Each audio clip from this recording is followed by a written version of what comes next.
شروع کرتا ہوں اللہ کے نام سے جو بڑا مہربان اور نہایت ہی رحم فرمانے والا ہے۔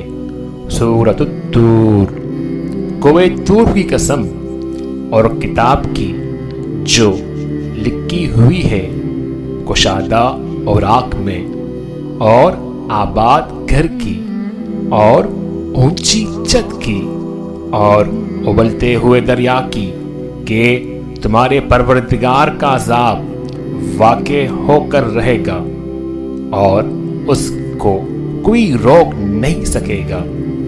جس دن آسمان لرزنے لگا کپ کپا کر اور پہاڑ اڑنے لگے اون او کر، اس دن جھٹلانے والوں کے لیے خرابی ہے، جو خوض باطل میں پڑے کھیل رہے ہیں، جس دن ان کو آتش جہنم کی طرف ڈھکیل ڈھکیل کر لے جائیں گے۔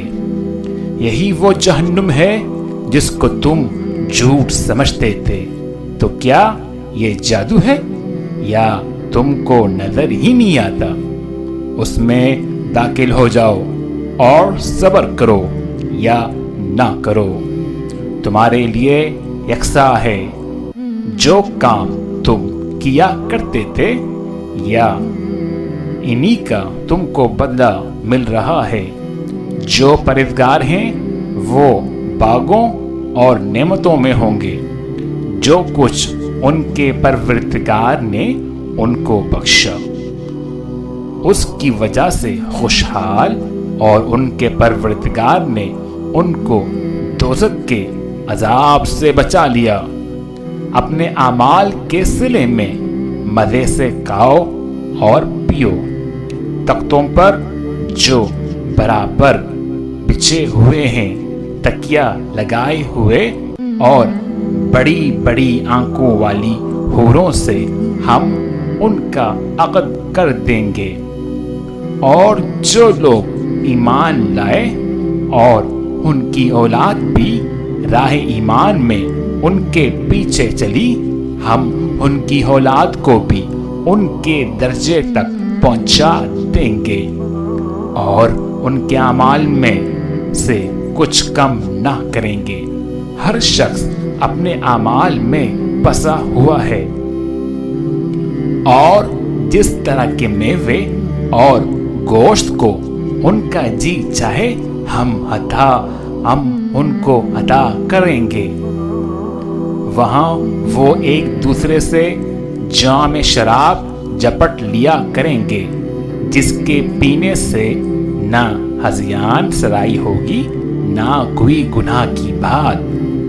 اور نوجوان خدمتگار جو ایسے ہوں گے جیسے چھپائے ہوئے موتی ان کے آس پاس پھریں گے، اور ایک دوسرے کی طرف رخ کر کے آپس میں گفتگو کریں گے، کہیں گے کہ اس سے پہلے ہم اپنے گھر میں خدا سے ڈرتے رہتے تھے، تو خدا نے ہم پر احسان فرمایا اور ہمیں لوگ کے عذاب سے بچا لیا۔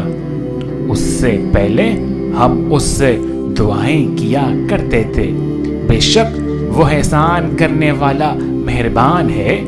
تو اے پیغمبر تم نصیحت کرتے رہو، تم اپنے پروردگار کے فضل سے نہ تو کاہن ہو اور نہ دیوانے۔ کیا کافر کہتے ہیں کہ یہ شاعر ہے، اور ہم اس کے حق میں زمانے کے حوادث کا انتظار کر رہے ہیں؟ کہہ دو کہ انتظار کیے جاؤ، میں بھی تمہارے ساتھ انتظار کرتا ہوں۔ کیا ان کی عقلیں ان کو یہی سکھاتی ہے؟ بلکہ یہ لوگ ہیں ہی شریر۔ کیا کفار کہتے ہیں کہ ان پیغمبر نے قرآن از خود بنا لیا ہے؟ بات یہ ہے کہ یہ خدا پر ایمان نہیں رکھتے۔ اگر یہ سچے ہیں تو ایسا کلام بنا تو لائیں۔ کیا یہ کسی کے پیدا کیے بغیر ہی پیدا ہو گئے ہیں، یا خود اپنے طے پیدا کرنے والے ہیں؟ یا انہوں نے آسمانوں اور زمین کو پیدا کیا ہے؟ نہیں، بلکہ یہ یقین ہی نہیں رکھتے۔ کیا ان کے پاس تمہارے پروردگار کے خزانے ہیں، یا یہ کہیں کہ دروگا ہیں؟ یا ان کے پاس کوئی سیڑھی ہے جس پر چڑھ کر آسمان سے باتیں سن آتے ہیں؟ تو جو سن آتا ہے وہ صریح سند دکھائے۔ کیا خدا کی تو بیٹیاں اور تمہارے بیٹے، اے پیغمبر، کیا تم ان سے صلہ مانگتے ہو کہ ان پر تاوان کا بوجھ پڑ رہا ہے؟ یا ان کے پاس غیب کا علم ہے کہ وہ اسے لکھ لیتے ہیں؟ کیا یہ کوئی دعویٰ کرنا چاہتے ہیں تو کافر تو خود دعووں میں آنے والے ہیں۔ کیا خدا کے سوا ان کا کوئی اور معبود ہے؟ خدا ان کے شریک بنانے سے پاک ہے، اور اگر یہ آسمان سے عذاب کا کوئی ٹکڑا گرتا ہوا دیکھیں تو کہیں گے کہ یہ گھاڑا بادل ہے، بس ان کو چھوڑ دو یہاں تک کہ وہ روز جس میں وہ بے ہوش کر دیے جائیں گے سامنے آ جائے، جس دن ان کا کوئی داؤ کچھ بھی کام نہ آئے اور نہ ان کو کہیں سے مدد ہی ملے، اور ظالموں کے لیے اس کے سوا اور عذاب بھی ہے، لیکن ان میں کے اکثر نہیں جانتے۔ اور تم اپنے پروردگار کے حکم کے انتظار میں صبر کیے رہو، تو تم تو ہماری آنکھوں کے سامنے ہو،